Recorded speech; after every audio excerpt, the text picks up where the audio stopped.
A to Z biological science. আজ আমরা নতুন আবার একটি মক টেস্ট নিয়ে এসেছি। দেখো সলভ করি তাহলে।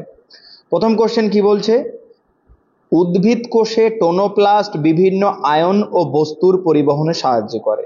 তাহলে সবার প্রথমে কোশ্চেন হচ্ছে টোনোপ্লাস্ট কি। মনে রাখবে উদ্ভিদের দিয়ে যে ভ্যাকুওল থাকে বা কোষ গহ্বর, সেই ভ্যাকুওলের যে কোষ পর্দা তাকে বলা হয় টোনোপ্লাস্ট, অর্থাৎ ভ্যাকুওলের কোষ প্রাচীর বা কোষ পর্দাকে বলা হয় টোনোপ্লাস্ট। এখন এই টোনোপ্লাস্ট মনে রাখবে একটা জিনিস ঘটে, ধরে নাও অলরেডি টোনোপ্লাস্টের মধ্যে অনেক আয়ন বা খনিজ লবণ অলরেডি বা রেচন পদার্থ ওর মধ্যে আছে, তারপরেও আমরা বাইরে থেকে এর মধ্যে পাঠাতে চাই। তাহলে ব্যাপারটা কেমন হলো, দেখো বাইরে কম ঘনত্ব, ভিতরে বেশি ঘনত্ব, কিন্তু তারপরেও আমরা কম ঘনত্ব থেকে বেশি ঘনত্বের দিকে নিয়ে যাচ্ছি, অর্থাৎ ঘনত্বের নতিমাত্রার বিরুদ্ধে আমরা নিয়ে যাচ্ছি। অর্থাৎ কোষ পর্দাকে ভেদ করে ভ্যাকুওলের মধ্যে আমরা রেচন বা বজ্র পদার্থকে ঢুকাচ্ছি কম যেদিকে আছে তার থেকে বেশির দিকে। তাহলে এই ক্ষেত্রে কম থেকে বেশি হলে অবশ্যই কি হয়, শক্তির প্রয়োজন হয়। তাহলে মনে রাখবে টোনোপ্লাস্টের ক্ষেত্রে কিন্তু অ্যাক্টিভ ট্রান্সপোর্ট হয়, কারণ এখানে এটিপির প্রয়োজন হয়, যেহেতু কম ঘনত্ব থেকে বেশি ঘনত্বের দিকে যায়। তাহলে এখানে আমি আগেই বলে দিয়েছি অ্যান্সার কি, তাহলে ভ্যাকুওলের মধ্যে কিন্তু ঘনত্বের পার্থক্যের বিপরীত। দেখো বলছে ভ্যাকুওলের মধ্যে কিন্তু ঘনত্বের পার্থক্য সাপেক্ষে, না এটা হবে না। ভ্যাকুওলের মধ্যে ঠিক ভ্যাকুওলের মধ্যে যায় কিন্তু ঘনত্বের পার্থক্যের বিপরীতে। তাহলে ঠিক এইটাই হচ্ছে একদম ঠিক, যে ঘনত্বের পার্থক্যের বিপরীতে কিন্তু ভিতরের দিকে ঢুকছে। তাহলে option b is the right answer. Next question কি বলছে না, কোথায় শ্বেতসার আবরণী দেখা যায়। দেখো স্টার্চ শীট বা শ্বেতসার আবরণী সাধারণত দেখা যায় দ্বিবীজপত্রী উদ্ভিদের কাণ্ডের এন্ডোডার্মিসে। অর্থাৎ কি হয় না, দ্বিবীজপত্রী উদ্ভিদ যদি দেখো তাহলে বাইরে কি এপিডার্মিস, তারপরে এই অংশটা কর্টেক্স, তারপরটা এন্ডোডার্মিস, আর ভিতরে হচ্ছে স্টিলি বা নালিকা বান্ডিল যাই বলো। তাহলে এই এন্ডোডার্মিসে কিন্তু প্রচুর পরিমাণে ফুড বা খাবার স্টোর থাকে এই জায়গায়, প্রচুর পরিমাণে শ্বেতসার এখানে স্টোর থাকে এই জায়গাটায়, অর্থাৎ এন্ডোডার্মিসে। তাহলে দ্বিবীজপত্রী কাণ্ডের এন্ডোডার্মিস। এবং আরো বলে দিই, এই এন্ডোডার্মিসটা কর্টেক্স এবং স্টিলি বা নালিকা বান্ডিলের মাঝখানে দুটো পোর্শনকে সেপারেট করে রেখেছে এন্ডোডার্মিস, যার মধ্যে প্রচুর পরিমাণে শ্বেতসার সঞ্চিত থাকতে পারে, সেই জন্যে দ্বিবীজপত্রী উদ্ভিদের কাণ্ডের এন্ডোডার্মিসে এটা থাকে।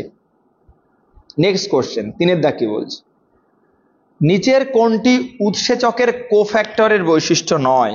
এখন দেখো আমরা সাধারণত জানি যে উৎসেচকের প্রোটিন পার্টকে বলা হয় অ্যাপো এনজাইম, এবং সেই অ্যাপো এনজাইমের সঙ্গে কিছু জৈব বা মেটাল আয়ন বা জৈব বস্তু যুক্ত থাকে। যদি সেটা শিথিলভাবে যুক্ত থাকে তাহলে তাকে আমরা বলি কোএনজাইম, আর যদি দৃঢ় হবে তাহলে প্রোস্ট্যাটিক গ্রুপ। তাহলে এই ক্ষেত্রে কি বলছে, সংযুক্ত উৎসেচকের অপ্রোটিন অংশ হলো কোফ্যাক্টর। না, অপ্রোটিন তো হবেই না। ধাতব আয়ন ও জৈব বস্তু প্রধানত কোফ্যাক্টর হিসেবে কাজ করে। ঠিক, কোফ্যাক্টর মানে হচ্ছে অ্যাপোএনজাইমের সঙ্গে যারা যুক্ত হয়, অর্থাৎ কোএনজাইম এবং প্রোস্ট্যাটিক গ্রুপ, এই দুটোকে একসঙ্গে বলা হয় কোফ্যাক্টর।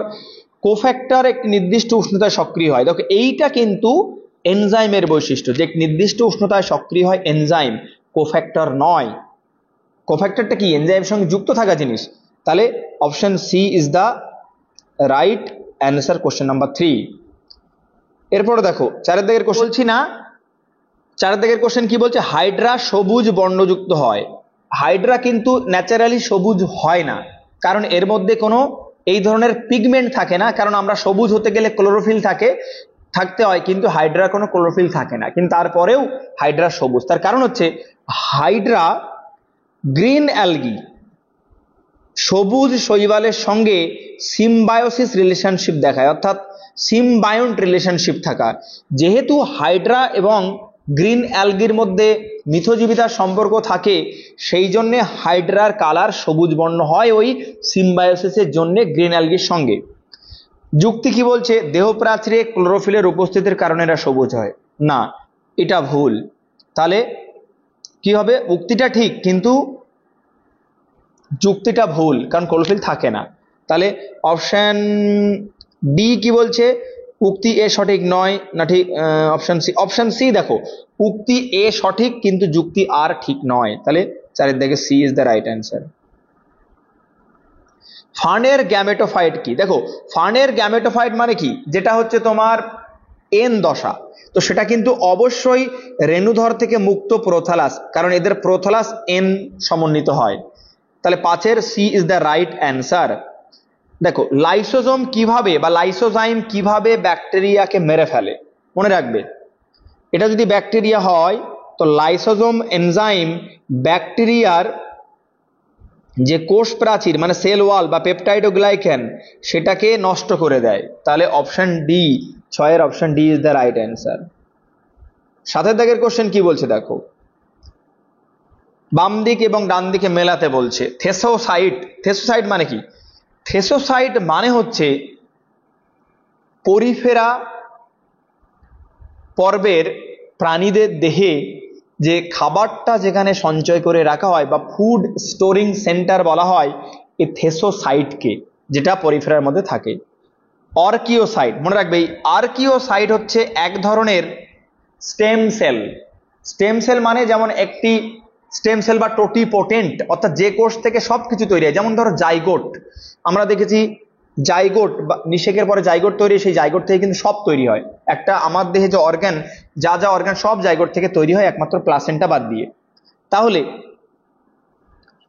এই অর্কিওসাইট বা আর্কিওসাইট এটা কিন্তু টোটিপোটেন্ট, অর্থাৎ পরিফেরা পর্বের যে প্রাণীরা যারা থাকে তাদের যে কোনো অঙ্গ বা যে কোনো সেল বা যে কোনো কোষ তৈরি করতে, অঙ্গ তো থাকে না অ্যাকচুয়ালি, যে কোনো কোষ তৈরি করতে কিন্তু এই আর্কিওসাইট ব্যবহার করা হয়। তাহলে 1-এর দাগের 1B অর্কিওসাইট টোটিপোটেন্ট। আর কোয়ানোসাইট কি? কোয়ানোসাইট হচ্ছে পরিফেরা পর্বের প্রাণীদের যে ভিতরে যে ওয়াটার কারেন্ট, যে জলস্রোত দেখা যায় সেটা কিন্তু এই কোয়ানোসাইট, এবং যার দেখতে অনেকটা এরকম ভাড়ের মতো, এখানে একটা সিঙ্গেল ফ্লাজেলা থাকে, এটাকে বলা হয় কোয়ানোসাইট কোষ। তাহলে দেখো, কোয়ানোসাইট ফ্লাজেলা যুক্ত। তাহলে অপশন 1-এর বি, 2-এর সি, 3-এর ডি, কারণ option A is the right answer. 7-এর দাগের কোশ্চেন, উদ্ভিদের শস্য কোন ভাজক কলা থেকে উৎপন্ন? মানে বিভিন্ন প্রকার ভাজক কলা আছে, রিপ ভাজক কলা, rib meristem, ground meristem, plate meristem, mass meristem. এখন এই মেরিস্টেম মানে মনে রাখবে উদ্ভিদের এইটা, এই যে মেরিস্টেম, এই মেরিস্টেমটা কিন্তু অ্যাকচুয়ালি ভাজক কলা, যেটা উদ্ভিদের ক্ষেত্রে স্টেম সেলও বলা হয়। এই ক্ষেত্রে মাস মেরিস্টেম থেকে কিন্তু উদ্ভিদ যে শস্য তার মধ্যে যে ভাজক কলা যেটা থেকে তৈরি হয় সেটা থাকে। মাস মেরিস্টেম রাইট অ্যান্সার, মাস মেরিস্টেম। এবার 9, ক্ষরণকারী গ্রন্থিগুলি সম্পূর্ণ ফেটে। দেখো, এখানে আমরা জানি যে এক্সোক্রাইন গ্ল্যান্ড বা বহিঃক্ষরা গ্রন্থি 3 প্রকার, অ্যাপোক্রাইন, হলোক্রাইন আর মেরোক্রাইন। তো মনে রাখবে আমাদের এখানে যেটা বলছে সেটা হচ্ছে যে হলোক্রাইন মানে মনে রাখবে যখন কোনো বহিঃক্ষরা গ্রন্থির ক্ষরণ হবে, মানে এখান থেকে রিলিজ হবে, তখন এই যে পুরো সেল, এই পুরো জিনিসটাই নষ্ট হয়ে যাবে, অর্থাৎ সম্পূর্ণ ফেটে গিয়ে, অর্থাৎ সেলটা সম্পূর্ণ ফেটে গিয়ে তার যে ক্ষরণ সেটাকে বাইরে বার করে নিয়ে আসে, এটাকে বলা হয় হলোক্রাইন, যার উদাহরণ সিবেসিয়াস গ্ল্যান্ড। সিবেসিয়াস গ্ল্যান্ড হচ্ছে হলোক্রাইনের উদাহরণ। এরপরে কি বলছে? অ্যাপোক্রাইন। তাহলে অ্যাপোক্রাইন কি? অ্যাপোক্রাইন হচ্ছে ম্যামারি গ্ল্যান্ড, অর্থাৎ স্তন গ্রন্থি অ্যাপোক্রাইনের উদাহরণ। কারণ দেখো, অ্যাপোক্রাইন মানে এপিক্যাল, এবং দেখো স্তন যে নিপিল থাকে সেখান থেকে কিন্তু মিল্ক বেরিয়ে আসে, অর্থাৎ কোনো জিনিসের কোনো সেল ভেঙে চুরে না গিয়ে তার সেলের মধ্য থেকে কিছু অংশ পিঞ্চ আপ হয়ে, মানে দেখো যখন বাচ্চা দুধ খায় তখন ওখান থেকে প্রেস করলে মানে শাক করার সময় ওই যে অ্যালভিওলাই যার মধ্যে দুধটা থাকে সেখান থেকে মিল্কটা বেরিয়ে আসে, তাহলে এই মিল্কটা পিঞ্চ আপ হয়ে যায়, একটা সেল পিঞ্চ আপ হয়ে যাওয়া, অর্থাৎ সেলটা সম্পূর্ণ ফেটে যায় না। মেরোক্রাইন কি না? মেরোক্রাইন হচ্ছে যেমন সেল ছিল তেমনই থাকবে, শুধুমাত্র সেল থেকে ক্ষরণটা এক্সোসাইটোসিস পদ্ধতিতে বেরিয়ে আসবে। উদাহরণ হচ্ছে ঘাম, ঘর্মগ্রন্থি। তাহলে ঘর্মগ্রন্থি বা সোয়েট গ্ল্যান্ড হচ্ছে মেরোক্রাইন, হলোক্রাইন হচ্ছে সিবেসিয়াস গ্ল্যান্ড যেখান থেকে সিবাম খরিত হয়, আর অ্যাপোক্রাইন হচ্ছে ম্যামারি গ্ল্যান্ড। কারা অক্সোস্পোর উৎপাদনে সক্ষম? দেখো, অক্সোস্পোর হচ্ছে এটা একটা ডায়াটমের দেহে পাওয়া যায়। এই স্পোরটা ডায়াটমের বৃদ্ধি, ডায়াটমের রিপ্রোডাকশন, ডায়াটমের কঠিন পরিস্থিতিতে বেঁচে থাকার জন্য হেল্প করে এই অক্সোস্পোর বা ডায়াটমের দেহে পাওয়া স্পোর। তাহলে ডি এটা হলো ক্রাইম। ফিউকাসের দেহে উপস্থিত রঞ্জক ফাইকোবিলিন না, ফাইকোবিলিন একটা রঞ্জক যার মধ্যে বিভিন্ন বর্ণ থাকতে পারে, লাল থাকতে পারে, সবুজ গ্রিন থাকতে পারে, লাল থাকতে পারে, বাদামি থাকতে পারে, এরকম থাকতে পারে। অ্যাকচুয়ালি ফিউকাসের দেহে কিন্তু ফাইকোবিলিন পাওয়া যায় না, কারণ ফিউকাস হলো একটা ব্রাউন অ্যালগি। তো ব্রাউন অ্যালগি যার কারণে হয় সেটা আমরা জানি, ফিউকোজ্যান্থিন আর ক্লোরোফিল বি, সি ইত্যাদি। অর্থাৎ ফিউকাস কি, ফিউকাসে ফাইকোবিলিন থাকে না, তোমার কি না, ফাইকোজ্যান্থিন থাকে। তাহলে এই ক্ষেত্রে ফিউকাস রাইট অপশনটা কি, বিবৃতি 1 হচ্ছে ভুল। জেলিডিয়াম এর উপস্থিত রঞ্জক, দেখো জেলিডিয়াম মানে হচ্ছে রেড অ্যালগি, আর রেড অ্যালগির দেহে রেড এই কারণে কারণ তার দেহে যে রঞ্জক থাকে তার নাম ফাইকোএরিথ্রিন। তাহলে কি, তাহলে বিবৃতি 2 সত্য, বিবৃতি 1 মিথ্যা। দেখো কোথায়, বিবৃতি 1, বিবৃতি 2 সত্য, বিবৃতি 2 সত্য, বিবৃতি 1 মিথ্যা। 11 বি। উদ্ভিদ রাজ্যের কোনটিতে ভ্রূণ অনুপস্থিত? মনে রাখবে শৈবাল, অ্যালগিতে কোনো ভ্রূণ তৈরি হয় না। কোনটি মাইটোটিক স্পিন্ডল পয়জন হিসেবে, পয়জন মানে বিষ, অর্থাৎ বেমতন্তু তৈরি হতে দেয় না, এর মধ্যে কোনটি? মনে রাখবে সেল ডিভিশনের সময় যে বেমতন্তু তৈরি হয় মাইক্রোটিবিউল থেকে, তার বিভাজন বন্ধ করে দেয় এই কলসিসিন। এই কলসিসিন একটা সেকেন্ডারি মেটাবোলাইট উদ্ভিদের, যেটা উদ্ভিদের বা প্রাণীদের যে কোষ বিভাজন সেটা কিন্তু বন্ধ করে দেয়, বিশেষ করে উদ্ভিদের ক্ষেত্রে কলসিসিন। 13 আর 14 দাগের কি, গলগি বডির ক্ষরণ পদ্ধতি কিভাবে নির্দেশ হয়? দেখো এটা মনে রাখবে। তাহলে আমরা জানি গলগি কি, প্রথমে নিউক্লিয়াস, তার গায়ে ইয়ার, তার গায়ে রাইবোজোম এবং সেখান থেকে গলগি। তাহলে দেখো প্রথমে কি হবে, প্রথমে অবশ্যই দেখো গলগির বলেছে গলগির ক্ষরণ পদ্ধতি। তাহলে গলগি আমরা জানি যে গলগি ক্ষরণকারী অঙ্গাণু হিসেবে পরিচিত। তাহলে এই ক্ষরণকারী করতে গেলে অবশ্যই কোথা থেকে আসতে হবে, রাইবোজোম। তাহলে প্রথমে রাইবোজোম দেখো কোথায় আছে, রাইবোজোমাল স্তর দেখো বি, প্রথমে 4, তাহলে দেখো সি এবং ডিতে দুটোতেই আছে। তাহলে আমরা তারপর দেখবো প্রথমে ক্ষরণ, তারপরে দেখো কি বলছে না, সিস্টার্নাল, অর্থাৎ এই যে স্যাক মতো বস্তা এটা সিস্টার্নি, এবং তারপর থেকে বেরিয়ে আসবে। তাহলে রাইবোজোমাল সিস্টার্নি, সিস্টার্নির পরে কি হবে, এর ভিতর দিয়ে চলে আসবে। তাহলে অন্তঃকোষীয় পরিবহন, পরিবহনের আগে কি সবাই জমা হবে এবং তারপরে আলটিমেট বেরিয়ে যাবে। তাহলে দেখো সি, দেখো প্রথমে বলছে যে রাইবোজোমাল স্তর, তারপরে হচ্ছে তোমার সিস্টার্নাল স্তরের মধ্য দিয়ে, সিস্টার্নাল স্তর, তারপরে খরিত পদার্থ, তারপরে তোমার অন্তঃকোষীয় পরিবহন মানে সিস্টার্নালের মধ্য দিয়ে বেরিয়ে আসছে, তারপরে সিস্টার্নালের বেরিয়ে যাওয়ার পর ক্ষরণ হওয়ার আগে এক জায়গায় জমা হয় অর্থাৎ 1, এবং তারপরে আলটিমেট দেখো এক্সোসাইটোসিস। তাহলে 3, তাহলে c, 14 c is the right answer. আগের কোষ প্রাচীর উপাদানের উপর নতুন কোষ প্রাচীর উপাদান জমা হয় কোন পদ্ধতিতে? মনে রাখবে এইটা হচ্ছে কি বলছে না, ধরো অলরেডি আগে একটা কোষ প্রাচীর হয়ে আছে, তার উপরে আবার নতুন করে কোষ প্রাচীর তৈরি হওয়াকে কি বলা হয়? তাহলে এইটা আমাদের এটা হয় হচ্ছে ইন্টার বা ইন্টারসাসেপশন। ইন্টারসাসপেনশন মানে হচ্ছে একটি সেল ওয়াল তৈরি হলো, তার উপর নতুন করে আবার সেল ওয়াল তৈরি হওয়াকে বলা হয় ইন্টারসাসেপশন বা ইন্টারসাসপেনশন আর কি। এরপরে কি বলছে, প্রতিযোগিতামূলক। দেখো প্রতিযোগিতামূলক কি, এনজাইমের অ্যাক্টিভ সাইটে সাবস্ট্রেটও বাইন্ড করবে এবং কম্পিটিটিভও বাইন্ড করতে চাই। এই ক্ষেত্রে অর্থাৎ এনজাইমের অ্যাক্টিভ সাইটে যদি দুটোই একসঙ্গে বাইন্ড করতে চাই, সেই ক্ষেত্রে কম্পিটিটিভ ইনহিবিশন। এবং এখানে মনে রাখবে এখানে ভিম্যাক্স সেম, অর্থাৎ ভেলোসিটি অফ ম্যাক্সিমাম, ভেলোসিটি দেখো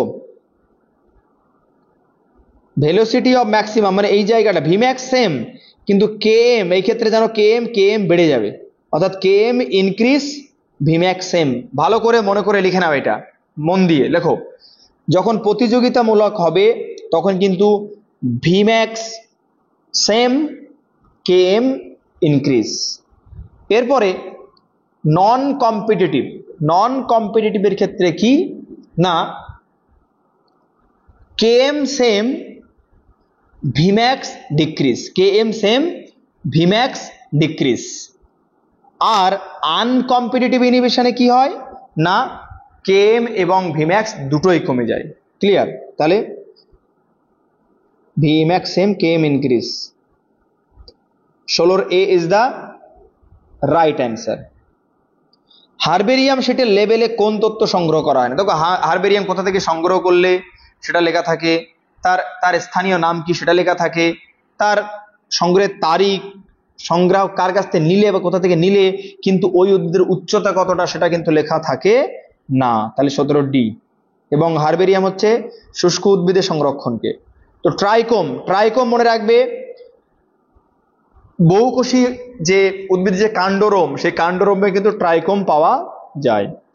রেট্রোগ্রেসিভ মেটামরফোসিস দেখা যায় কোনটিতে? রেট্রোগ্রেসিভ মানে হচ্ছে উন্নত থেকে অনুন্নত। তো এই ক্ষেত্রে যদি ইউরোকর্ডাটা দেখি তাহলে ইউরোকর্ডাটার লার্ভা অবস্থায় নোটোকর্ড থাকে কিন্তু অ্যাডাল্ট অবস্থায় নোটোকর্ড থাকে না। তাহলে এইরকম যদি হয় কারোর ক্ষেত্রে তাহলে আমরা তাকে কি বলি? Retrogressive metamorphosis. তাহলে 19-এর C is the right answer. এরপরে কি বলছে 20 দাগের কোশ্চেন, শ্রেণীবিন্যাসের কাল্পনিক চিত্রে এক্স ও ওয়াই নাম ও সংশ্লিষ্ট বিজ্ঞানী নাম নির্বাচন করো। তো মনে রাখবে এইটা কিন্তু যেটা এক্স এটা মনেরা, আর যেটা ওয়াই সেটা কিন্তু ভাইরাস। তাহলে কি হবে? অ্যান্সার হচ্ছে বি। অর্থাৎ এই ক্ষেত্রে কে আবিষ্কার করেছে না মনেরা কোপল্যান্ড, আর ওয়াই হচ্ছে প্রোটিস্টা যেটা হেকেল। তাহলে b is the right answer. 20 b is the right answer. Diatom এর কোষ প্রাচীর প্রধান উপাদান কি? মনে রাখবে সিলিকা। সিলিকা হচ্ছে ডায়াটম। ডায়াটম কি না ডায়াটম হচ্ছে একটি ইউনিসেলুলার অ্যালগে অর্থাৎ এককোষী শৈবাল, যেটা সিলিকা দিয়ে তার কোষ প্রাচীর উপাদান এবং যার কোষ প্রাচীর একদম ট্রান্সপারেন্ট, সহজেই দেখা যায়। 21-এর ডি। কোষ চক্রের কোন দশায় টিউবিউলিন প্রোটিন সংশ্লেষ হয়? দেখুন টিউবিউলিন প্রোটিন কোথায় কাজে লাগে? মনে রাখবে যখন ইন্টারফেজ অতিক্রম করে মাইটোটিক দশায় প্রবেশ করেছে সেখানে কিন্তু মেটাফেজ এবং অ্যানাফেজের সময়ে বেমতন্তুর প্রয়োজন হবে, এবং সে বেমতন্তু তৈরি হয় কোথায় না G2 দশায়। অর্থাৎ G2 দশায় টিউবিউলিন প্রোটিন তৈরি হয়, যেটি বেমতন্তু তৈরি হওয়ার জন্য দায়ী। কারণ বেমতন্তুকে ভাঙলে আমরা টিউবিউলিন প্রোটিন পাবো। তাহলে টিউবিউলিন প্রোটিন G2 দশায় কিন্তু তৈরি হয়। 23 থেকে কি বলছে? হিমোগ্লোবিন সম্পর্কে কোনটি সঠিক? তো এটি একটি কোয়াটারনারি, ঠিক কোয়াটারনারি মেটালোপ্রোটিন, কারণ এর মধ্যে লোহা আছে। এটি অমেরুদণ্ডীদের প্রাণীর রক্তরসে উপস্থিত, ঠিক, কারণ কেঁচোর ক্ষেত্রে দেখা যাচ্ছে। সি হিমোগ্লোবিনের গঠনে 4টি পাইরাল বলয়, ঠিক 4টি পাইরাল বলয়। তাহলে পাইরাল বলয় মানে কি? দেখো এখানে মাঝখানে এফি এইরকম আছে 4টে।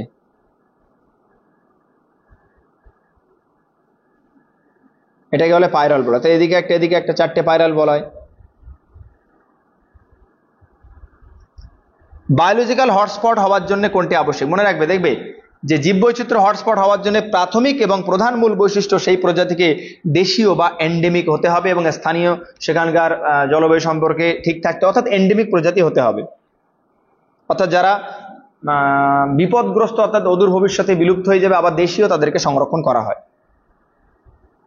কিস্টোন প্রজাতি মানে? কিস্টোন প্রজাতি মানে ওখানকার মূল, মানে ধরে নাও সুন্দরবনের রয়্যাল বেঙ্গল টাইগার যদি নষ্ট হয়ে যায় তাহলে পুরো বাস্তুতন্ত্র ধ্বংস হয়ে যাবে। অর্থাৎ কোনো বাস্তুতন্ত্রের কোনো একটা নির্দিষ্ট জীব যদি নষ্ট হয় তাহলে পুরো বাস্তুতন্ত্রটা ভেঙে পড়তে পারে। এরকম ক্ষেত্রে তাকে বলা হয় কিস্টোন প্রজাতি। সিবলিং কি? সিবলিং হচ্ছে মরফোলজিক্যালি সিমিলার, দেখতে একই রকম কিন্তু রিপ্রোডাক্টিভ জননগতভাবে তারা বিচ্ছিন্ন, এটা সিবলিং স্পিসিস। অ্যালোপ্যাট্রিক মানে কি? যখন দুটো প্রজাতি তারা কোনো জিওগ্রাফিক্যাল বেরিয়ার দিয়ে বিভক্ত, তাকে বলে অ্যালোপ্যাট্রিক স্পেসিয়েশন। 25-এর কি বলছে দেখো, তাহলে এই ক্ষেত্রে অ্যান্সার কি? Answer B. 24-এর বিবৃতবান ভাইরাস আয়তনে ব্যাকটেরিয়ার থেকে তুলনায়, ঠিক একদম। ব্যাকটেরিয়া তো ভাইরাস তো ব্যাকটেরিয়ার তুলনায় অনেক ছোট। ভাইরাস অকোষীয় পরিচিত, ঠিক, ভাইরাস অকোষীয়, কারণ ভাইরাসের দিয়ে কোনো কোষ নেই। তাহলে এই দুটি বাক্য দুটোই ঠিক, কিন্তু এদের কোনো সম্পর্ক নেই। তাহলে কি বলছে না, বিবৃতি 1 বিবৃতি 2 পরস্পরের সাথে সম্পর্কিত নয়। তাহলে বিবৃতি 1 এবং বিবৃতি 2 দুটোই সত্য, কিন্তু তারা একে অপরের সাথে কোনো সম্পর্ক নেই। এবার দেখো ব্যাকটেরিয়াল পোরিন। তো ব্যাকটেরিয়াল পোরিন কি? ব্যাকটেরিয়া যারা গ্রাম নেগেটিভ ব্যাকটেরিয়া হয়, সেই গ্রাম নেগেটিভ ব্যাকটেরিয়ার আউটার মেমব্রে চ্যানেল প্রোটিন থাকে যার নাম পোরিন। অর্থাৎ গ্রাম নেগেটিভ ব্যাকটেরিয়ার আউটার মেমব্রেনে পোরিন নামক প্রোটিন বা চ্যানেল প্রোটিন থাকে। তাহলে গ্রাম নেগেটিভ ব্যাকটেরিয়ার বহিঃস্তরে। 27 দাগের কোশ্চেন কি বলছে, কোনটি বিজারণধর্মী শর্করা নয়? দেখো এটা মনে রাখবে, বিজারণধর্মী শর্করা যদি হতো, যদি এখানে অপশন অ্যাকচুয়ালি সুক্রোজ হবে, তো কেন সুক্রোজ হবে সেটা বলে দিই। যদি সুক্রোজ বিজারণধর্মী হতো তাহলে কি ঘটনা ঘটতো দেখো। যেমন গ্লুকোজ কিন্তু বিজারণধর্মী। যখন উদ্ভিদ সালোক সংশ্লেষ প্রক্রিয়ায় খাদ্য বা গ্লুকোজ তৈরি করে, সেই গ্লুকোজ কিন্তু কখনোই ফ্লোয়েমের মধ্যে দিয়ে খাদ্য যখন পরিবাহিত হয় তখন গ্লুকোজ রূপে পরিবাহিত হতে পারে না, কারণ গ্লুকোজ ফ্লোয়েমের মধ্যে দিয়ে যাওয়ার সময় যেহেতু বিজারণধর্মী, তাই বিভিন্ন জিনিসের সঙ্গে বিক্রিয়া করে সেটা অ্যাসিডে পরিণত হতে পারে। কিন্তু সুক্রোজ যেহেতু বিজারণধর্মী নয়, তাই উদ্ভিদের ক্ষেত্রে ফ্লোয়েম যখন খাদ্য পরিবহন করে তখন কিন্তু গ্লুকোজ রূপে পরিবহন করে না, তখন সুক্রোজ রূপে পরিবহন করে, কারণ সুক্রোজ বিজারণধর্মী। তাই সুক্রোজ অন্য কোনো জিনিসের সঙ্গে বিক্রিয়া করে অ্যাসিডে রূপান্তরিত করে না, অর্থাৎ সুক্রোজ রূপেই যায় এবং সেখান থেকে পরবর্তীকালে কার্বোহাইড্রেট বা গ্লুকোজে রূপান্তরিত হয়। এরপর দেখো, তাহলে ডি হচ্ছে রাইট আনসার। 27 কি? 28 দেখো কি বলছে, কোন শ্রেণীভুক্ত উৎসেচক নিম্নলিখিত বিক্রিয়া অনুঘটন বিক্রিয়া ঘটে? দেখো আমি কোনো কিছু লক্ষ্য করবো না, আমি একটা জিনিস দেখবো যে দেখো এই জায়গাটাতে এইটাতে কোনো ডবল বন্ড এখানে নেই, আর যখন এই বিক্রিয়া সে দেখো ডবল বন্ড আছে, অর্থাৎ যে বিক্রিয়ায় কোনো ডবল বন্ড অ্যাডিশন করা হয় তাকে লাইএজ বলা হয়। লাইএজ। ট্রান্সফারেজ মানে গ্রুপকে একটা থেকে, যেমন গ্লুকোজ থেকে গ্লুকোজ 6 ফসফেট, ফসফেটটাকে ট্রান্সফারেজ। হাইড্রোলেজ, হাইড্রোলেজ মানে যে কোনো এনজাইম জলের উপস্থিতি তাকে ভেঙে দেওয়া। লাইগেজ মানে কি? জোড়া লাগাতে, অর্থাৎ দুটো ডিএনএ কোনো অংশকে বা খণ্ডকে জোড়া লাগাতে লাইগেজ ব্যবহার করা হয়। 29 দাগের কোশ্চেন কি বলছে, কোন জোড়টি সঠিক নয়? Metagenesis, Cnidaria. মেটাজেনেসিস মানে কি? যাদের জীবনচক্রে দুটো দশা দেখা যায়, অর্থাৎ আমরা জানি যে নিডারিয়া পর্বে প্রাণীদের প্রথমে পলিপ মেডুসা এরকম দশা দেখা যায়, সেই ক্ষেত্রে মেটাজেনেসিস। বায়োলুমিনেসেন্স অর্থাৎ যেটাকে রাসায়নিক শক্তিটাকে আলোক শক্তিতে রূপান্তরিত করে, বায়োলুমিনেসেন্স টিনোফোরা পর্বে প্রাণীরা দেখাতে পারে বায়োলুমিনেসেন্স, অর্থাৎ লাইটিং আর কি, লাইটিং হয়। লুসিফেরিন নামক একটা কেমিক্যালের জন্য। রেট্রোগ্রেসিভ মেটামরফোসিস কখনোই নয়। রেট্রোগ্রেসিভ মেটামরফোসিস মানে উন্নত থেকে অনুন্নত, কিন্তু আর্থ্রোপোডা পর্ব অনুন্নত থেকে উন্নত হয়, তাহলে এই কেন্দ্র অবশ্যই ভুল। 29 সি। মেটামেরিজম অ্যানালিডা না, মেটামেরিজম কি? ওদের বডি যে সমান খণ্ডে, বাইরে এবং ভিতরে সমান খণ্ডে বিভক্ত, এবং সেই খণ্ডে বিভক্ত যেটা, সেই এক একটা খণ্ডকে, ওই টোটাল খণ্ডকে মেটামেরিজম, আর সিঙ্গেল খণ্ডকে বলা হয় মেটামেয়ার। অর্থাৎ যদি একটা কেঁচো দেখো, এরকম খণ্ড থাকে না বডিতে, এরকম বডিতে খণ্ড থাকে, এরকম বডিতে খণ্ড থাকে, এই এক একটা খণ্ড বাইরে এবং ভিতরে সেম, তাহলে এই ক্ষেত্রে এটাকে বলা হয় মেটামেরিজম, এবং এই সিঙ্গেলটাকে বলা হয় মেটামেয়ার। তাহলে অ্যান্সার কি? অ্যান্সার হচ্ছে সি। ব্যাঙের পরিপাকনালীর দৈর্ঘ্য ছোট। আমরা আগেই প্রথম ক্লাসে হয়তো অনেক আগের দিন বলে দিয়েছি যে অ্যাকচুয়ালি কার পাকস্থলী বড় হবে কি ছোট হবে সেটা খাদ্যের উপর ডিপেন্ড করে, মানে যারা কি খাদ্য খায়। যেমন যারা মাংসাশী হয় তাদের ক্ষেত্রে কিন্তু কোষ্ঠিকনালীটা ছোট হয়, কারণ মাংস উদ্ভিদের সেলুলোজের থেকে তাড়াতাড়ি শোষিত হয় বা তোমার ডাইজেস্ট হয়। তাহলে খাদ্যাভ্যাস 30-এর বি। এবার 31-এ কি বলছে, কোনো এক সকালে তোমার বাড়ির চারিপাশে বাগানে কি হলো না, শাকসবজি তুমি তুলতে গেলে, গিয়ে দেখলে যে টমেটো ও কচু গাছের পাতার কিনারায় বিন্দু বিন্দু জল জমেছে, কিন্তু সকল বৃক্ষজাতীয় উদ্ভিদে এরূপ ঘটনা কখনোই লক্ষ্য করেনি। এটা হলো, মনে রাখবে, গাট্টেশন। গাট্টেশন মানে কি? বিশেষ করে কচু, টমেটো, এদের যে কাণ্ড বা পাতা যাই বলো না কেন, এরকম কাণ্ডের শেষে বা পাতার শেষে হাইডাথোড বা জলপত্ররন্ধ্র থাকে। হাইডাথোড বা জলপত্ররন্ধ্র, এটা মূলজ চাপের কারণে এই জলগুলি উপরে বাইরে বেরোতে থাকে। তাহলে এইটাকে মূলজ চাপের কারণে ভোরবেলা, শীতকালের দিকে ভোরবেলা কিন্তু পাতার কিনারায় এরকম জল থাকে, যেটাকে আমরা গাট্টেশন বলি, এবং এটা অবশ্যই হাইডাথোড রিলেটেড, মানে জলপত্ররন্ধ্রের সঙ্গে রিলেটেড। এরপরে কি বলছে দেখো, 32 কি ছবিতে এ বি সি শনাক্ত করো। তো দেখো এখানে মনে রাখবে যে জায়গাটায় অ্যাকচুয়ালি থাইলাকয়েডগুলি আছে, মানে এটা থাইলাকয়েড, যে জায়গাগুলি থাইলাকয়েডগুলি আছে সেগুলি অবশ্যই কি হবে, গ্রানা। কারণ আমরা জানি যে সালোক সংশ্লেষ এই উদ্ভিদের যে অংশে ক্লোরোপ্লাস্ট থাকে সেটাকে আমরা কি বলি, গ্রানা। যেখানে থাকে না সেটা হচ্ছে কি, স্ট্রোমা। এবং এই যে ক্লোরোপ্লাস্টের যে স্যাক লাইক স্ট্রাকচার, এইগুলোকে জমা করে যারা কানেক্ট করে তাদেরকে বলা হয় স্ট্রোমা ল্যামেলি। যেহেতু দেখো ওটা স্ট্রোমার ভিতর দিয়ে চলে যাচ্ছে, তাই তাহলে এই ক্ষেত্রে কি হবে, এ হবে স্ট্রোমা, বি হবে স্ট্রোমা ল্যামেলি, আর সি হবে গ্রানা। অর্থাৎ 32 B is the right answer. লিপিডে হাইড্রোজেন ও অক্সিজেনের অনুপাত 2:1 অনুপাতে থাকে না। লিপিডে ড্যাশের পরিমাণ কম থাকায়, অর্থাৎ লিপিডে অক্সিজেন কম থাকে। লিপিডে প্রচুর পরিমাণে হাইড্রোজেন থাকে, অক্সিজেন কম থাকে। তো লিপিডে oxygen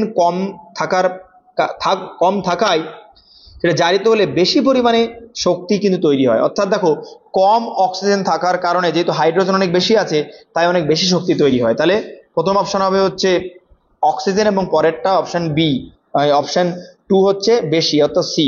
33 c is the right answer. এরপরে কি বলছে 34, কনিফার জাতীয় উদ্ভিদ চরম পরিবেশে সহনশীল হয়। কনিফার জাতীয় উদ্ভিদ অত্যন্ত এক্সট্রিম কন্ডিশনে তারা সহজেই নিজেকে মানিয়ে নিতে পারে। তার কারণ হচ্ছে এদের পাতা ত্বকে পুরো কিউটিক্যাল থাকে, যেটা ওদেরকে ওই স্ট্রেস কন্ডিশন থেকে বাঁচায়। মনে রাখবে উদ্ভিদের স্ট্রেস কন্ডিশন থেকে বাঁচায় অ্যাবসিসিক হরমোন, এবং একবীজপত্রী উদ্ভিদের পাতায় বুলিফর্ম দেখা যায় স্ট্রেস মেনটেন করার জন্য। 35 দাগের কি বলছে, দ্বিবীজপত্রী উদ্ভিদের কাণ্ডের অন্তত্বক। এটা সহজ কোশ্চেন। তাহলে প্রথমে এপিডার্মিস, তারপরে কটেক্স, এন্ডোডার্মিস, পেরিসাইকেল, নালিকা বান্ডিল বা স্টিলি। তাহলে দেখো এখানে কি বলছে, প্রথমে এপিডার্মিস বা বহিঃস্তক, তারপরে কটেক্স, তাহলে কটেক্স, তারপর পরিচক্র বা পেরিসাইকেল, তারপরে নালিকা বান্ডিল। তাহলে কি হলো, বাইরের দিকে এপিডার্মিস বা বহিঃস্তক, তার নিচে কর্টেক্সের নিচে এন্ডোডার্মিসের নিচে পেরিসাইকেল বা পরিচক্র, তারপরে নালিকা বান্ডিল বা জাইলাম ফ্লোয়েম। তো যদি তোমাদের ভিডিওটি ভালো লেগে থাকে তাহলে অবশ্যই বন্ধুদের কাছে শেয়ার করবে এবং লাইক করবে। যদি কোনো কিছু বুঝতে অসুবিধা হয় অবশ্যই কমেন্ট করবে।